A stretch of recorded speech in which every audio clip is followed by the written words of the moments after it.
بالله من الشيطان الرجيم بسم الله الرحمن الرحيم الحمد لله رب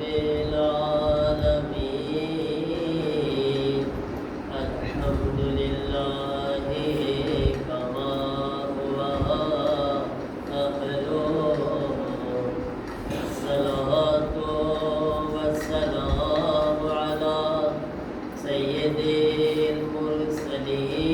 المرسلين أبي القاسم محمد اللهم صل على محمد وعلى محمد وآله الطيبين الطاهرين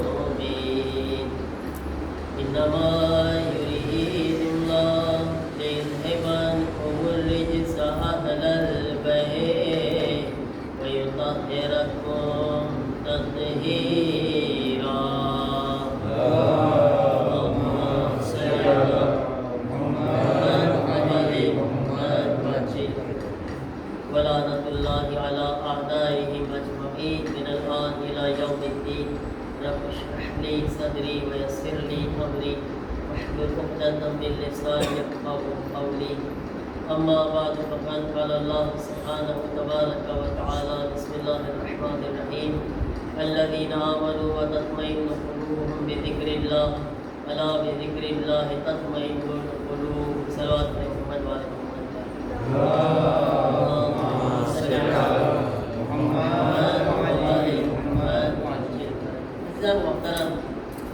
આપણી શબે જુમાની જે ગુફ્તગુ છે જે સુજે પર આપણે ચર્ચા કરી રહ્યા છીએ આપણો અલ્લાહ સાથે કનેક્શન અલ્લાહ સાથે આપણો રિલેશન કેવો હોવો જોઈએ અઝીઝાન મોહતરમ એક ચીજ જે આપણે ગૌરવ ફિક્ર કરવા જેવી છે કે આપણે કુરાન મજીદમાં અલ્લાહ તાલા એક આયતમાં ફરમાવે છે કે કલીલમ મિન ઇબાદિયશ શકૂર અલ્લાહ ફરમાવે છે કે મારા શુક્રગુજાર બંદા બહુ થોડા છે આ એક જાતની શિકાયત કહેવાય અલ્લાહ શું કહી રહ્યું છે મારા શુક્ર કરવાવાળા બંદા કેવા છે થોડાક છે આપણે એક વિચાર કરીએ કે આપણી પાસે અલ્લાહની કેટલી બધી નેમતો છે કેટલી બેશુમાર અલ્લાહે શું નથી આપ્યું આપણને પણ છતાંય આપણે જે છે અલ્લાહનું શુક્ર કરવા માટે તૈયાર નથી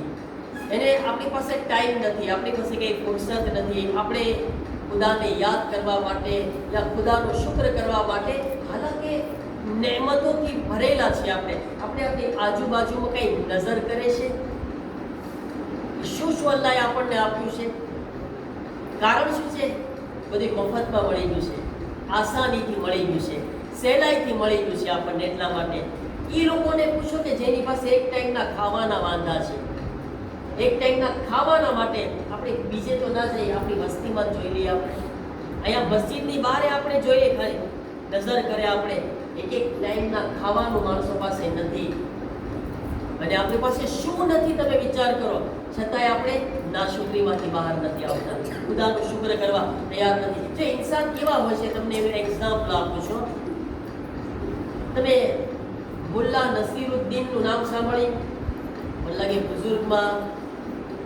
બુઝુર્ગ લોકોએ તો એની નામ સાંભળ્યું છે મુલ્લા નસીરુદ્દીન સ્કૂલમાં બી એક જમાનામાં સ્ટોરી એની ભણાવવામાં આવતી એની વાર્તાઓ કહેવામાં આવતી મુલ્લા નસીરુદ્દીન કોઈ હોશિયાર ઇન્સાન હતા અને અકલમંદ ઇન્સાન હતા એની લોજિક બધી બહુ સારી રીતે સમજાવતા લોકોને મુલ્લા નસીરુદ્દીન એક વખત એક રસ્તામાંથી પસાર થાય છે મુલ્લા નસીરુદ્દીન તો રસ્તામાં એક માણસ છે એ બેઠો છે અને આમ બહુ ઉદાસ છે મોઢું ચડેલું છે ને ટેસ્ટમાં નથી સાવ હાથમાં એક બેગ પણ છે એની પાસે મુલ્લા નસીરુદ્દીન કહે છે કે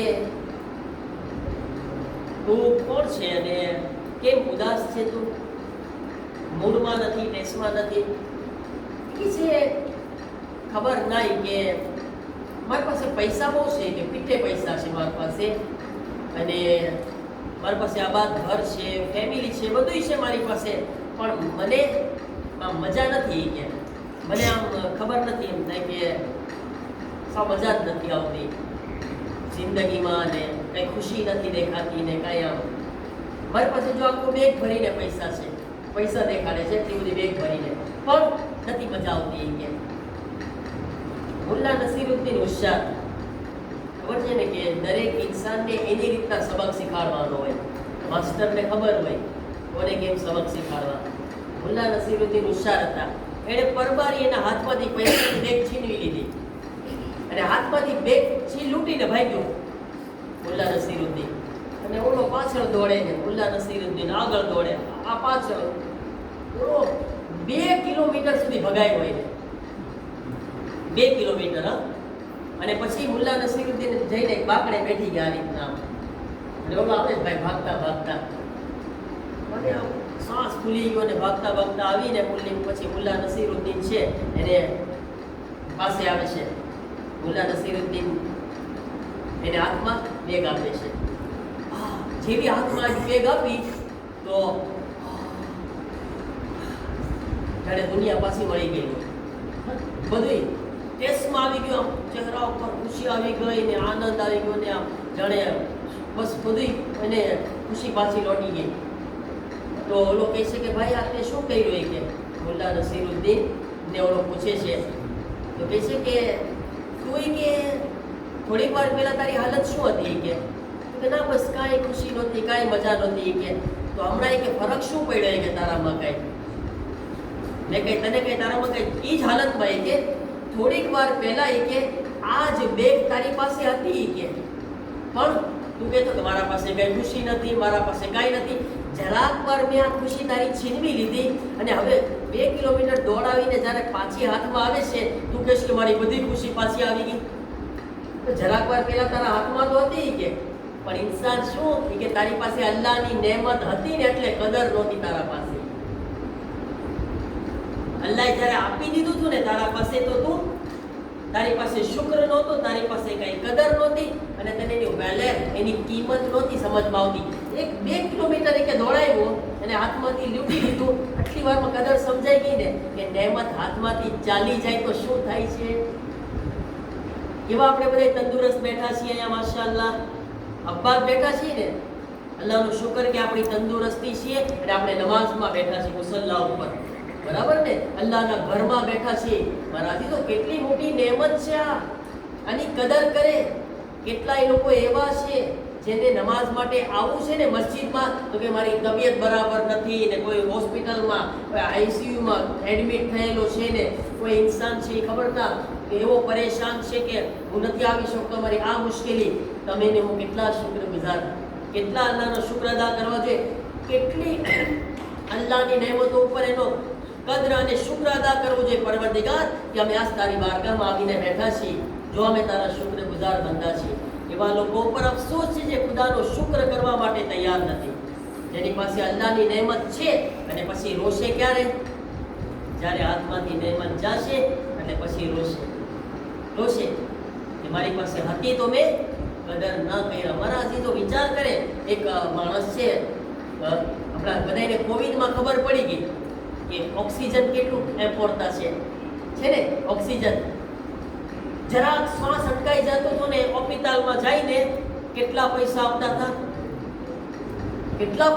હતા, શેના આપતા હતા, શેના ભાઈ તમે મફત જ છે આ બધું, હવે કોઈ પૈસા આપો છો ઓક્સિજનના? નહીં ને. કોવિડમાં ઓલો ડોક્ટર એક બાટલો ચડાવે ઓક્સિજનનો, લાવો 2000 યુરો. એવી હાલત હતી, તમને ખબર છે માણસો ખાલી થઈ ગયા છે કોવિડમાં. કેટલાય લોકો એક નશ્કર મારવાના કેટલા હજાર લેતા હતા, એ લોકો કેટલા હજાર લેતા હતા, તમને તો ખબર છે બધી. આ એક માણસ છે ને, બહુ પૈસાવાળો માણસ હતો, એને હોસ્પિટલમાં રાખવામાં આવે છે લગભગ અઠવાડિયા માટે, અને ઇન્ડિયાની વાત છે, આ ઇન્ડિયાનો વાક્યો છે, અને એને 8 દિવસ સુધી એને ઓક્સિજન પર રાખે છે, સતત 8 દિવસ સુધી, અને એનું ટ્રીટમેન્ટ કરવામાં આવે છે. 8 દિવસ પછી એને સારું થઈ જાય છે અને એને મોટું જે છે બિલ આપવામાં આવે છે 20 લાખ રૂપિયા. કેટલા? 20 લાખ રૂપિયા. એટલે કેટલા યુરો થયા? 20,000 યુરો. એને પૈસા, એને બિલ આપ્યું, ફક્તિર આપ્યું, તો ઓલો માણસ છે ને એ રોવા લાગ્યો. ઓલા ડૉક્ટર કીધા કે તું રોવો છો શું કામે? કે ભાઈ રોવાની શું જરૂરત છે, તને વધારે લાગે છે તો ઓછા કરી દઈએ અમે, પણ તું રોમાં તું, તને કંઈ તકલીફ હોય તો અમને બયાન કર, અમે તારી કંઈ માટે કંઈ કરી શકતા હોય. તો કે એ માટે નથી રોતો. એ કે અલ્લાહની આપેલો માલ તો ઘણો બધો છે મારા પાસે, પૈસા પીઠે છે, રોઉં છું એટલા માટે કે તે 8 દિવસ માટે મને ઓક્સિજન આપ્યું. કે તો મારા પાસે 20,000 યુરો માંગ્યા. કે મારો અલ્લાહ 60 વર્ષ સુધી મને મફત આપતો તો મેં એનો શુક્ર અદા નહોતો કરતો. 60 વર્ષનો થઈ ગયો હું નોસો બાપો, અને અલ્લાહ મને મફત આપતો તો એ જ ઓક્સિજન ત્યાં બાટલામાં ચડાવીને આપ્યું મને 8 દિવસ. અને ખુદા બસ મારી પાસે ટાઈમ નહોતો. હવે મને સદમો થાય છે કે એ ખુદાનો કેમ શુક્ર અદા નહોતો કરતો, જેટલું બધું મફત આપી રહ્યો છે મને. મારાથી તો વિચાર કરે, આ નહેમતની કદર કરે, આ મુસલ્લે બેઠા છે એ કદર કરે, અલ્લાહના ઘરમાં બેઠા છે એની કદર કરે. ખુદાએ મને હંમેશા તૌફીક આપશે કે તારી બારગામ આવીને તારા શુક્રગુજાર બંદા બની શકે. જિંદગીનો કોઈ ભરોસો નથી મારા જીતો. આજ આ શબે જુમાની મજલિસમાં બેઠા છું ને, આ જ એક મજલિસમાં કોઈની 10માની મજલિસ પણ છે, કોઈના 20માની પણ છે, કોઈના 30માની પણ છે ને કોઈના 40માની છે ને કોઈની ઝિયારતની પણ મજલિસ કરી રહ્યા છે. એક જ મજલિસમાં તમે જો એટલું મોટું લિસ્ટ છે. આ બધા 40 દિવસ પહેલા બધાય હાજર હતા, હે ને? આ બધાય હતા આપણા દરમિયાન. આ મરું ગુલઝારભાઈ, જેમ કે આજે આપણે ડૉક્ટર સાહેબની ઝિયારતની મજલિસ છે, 15 દિવસ પહેલા અહીંયા હતા આપણા વચ્ચે. બધાની ટ્રીટમેન્ટ કરતા હતા, ઈલાજ કરતા હતા બધાયના. કાંઈ હતું એમને? એણે વિચાર કર્યો હશે કે હું જઈશ તો બધાને એમ કહીને ગયા હું 15 દિવસમાં પાછો આવું છું. બધાને કહીને ગયા છે, અને એને ખુદને નહોતી ખબર કે જઈને પાછો નથી આવતો. જન કરે મારા જિંદગી જરાક વારની છે, જેટલું થાય એટલું કરી લઈએ, શુક્રગુજાર બંદા બની જઈએ, જેથી પરવરદિગારે આલમ જ્યારે આપણે કબ્રની અંદર જાય તો આપણો બહેતરીન વેલકમ થાય ફરિશ્તાઓ. ઇન્શાઅલ્લાહ શબે જુમામાં આપણે અલ્લાહ તાલા આપણને તૌફીક આપે કે આપણે ખુદાના શુક્રગુજાર ને નેક બંદા બની જઈએ. અને શોહદાએ કરબલા અલૈહિસ્સલામ કે જેમને આપણને એવી હાલતમાં પણ આ દર્સ આપતા ગયા છે. શબે જુમા, શબે આશુર છે, શબે આશુર, પણ શબે આશુર પણ એવી હાલતમાં આખી રાત ઇમામે હુસૈનના ખૈમાઓમાંથી, એમના અસહાબના ખૈમાઓમાંથી તસ્બીહની આવાજ આવતી હતી. તસ્બીહ આખી રાત, સુબ્બુહુલ કુદ્દૂસ, સુબ્બુહુલ કુદ્દૂસ. ઇન્સાન મોતની નજદીક છે, છતાં કે છે પરવરદિગાર તું પાકું પાકીઝા છો, તારી હમ્દ છે, વખાણ તો તારા છે. આવી હાલતમાં મોત નજદીક છે, છતાંય ખુદાને નથી ભૂલી રહેવું. ઇમામે હુસૈન કે જે એક જનાઝો લઈને આવતા હતા અને હર જનાઝાની અંદર કહેતા હતા અલ્લાહુમ્મા તકબ્બલ હાઝલ કુરબાન, એ મારા અલ્લાહ મારી આ કુરબાનીને કબૂલ કરી લે. સલામ અલૈકા યા અબા અબ્દુલ્લાહ. હઝરત જ્યારે કોઈ જનાઝો હોય છે, इंसान एना एक घर में एक जनाज़ो जोवे छे तो सहन नहीं करी शकतो. हुसैन नो दिल केवो हशे जे सुबह आशूर दी असરના વખત સુધી 71 જનાઝા ઉઠાવ્યા.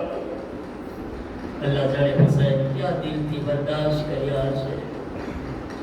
હઝરત જ્યારે જવાન દીકરો આવીને હુસૈનને કહેતો હતો, બાબા મને મેદાનની રજા આપો. જવાનનો સદમો આસાન નથી. કોઈ એવાને પૂછે જેના ઘરમાંથી જવાનનું મૈયત થવામાં આવ્યું હોય એને પૂછો. એટલા માટે રાવી બયાન કરે છે એક રાવી લખે છે મેં ઇમામ હુસૈન ને અલી અકબરની શહાદતના પહેલા પણ જોયા હતા અને અલી ઇમામ હુસૈન ને અલી અકબરની શહાદત પછી પણ જોયા હતા જ્યારે અલી અકબરની શહાદત નોતી થઈ હજી મેદાનમાં નહોતા ગયા ઇમામ હુસૈનના માથાના બાલ કાળા હતા ઇમામ હુસૈનના દાઢીના બાલ કાળા હતા રાવી કહે છે જ્યારે અલી અકબરની આવાજ બુલંદ થઈ બાબા હું જમીન પર પડી રહ્યો છું બાબા મારા સલામ કબૂલ કરી લો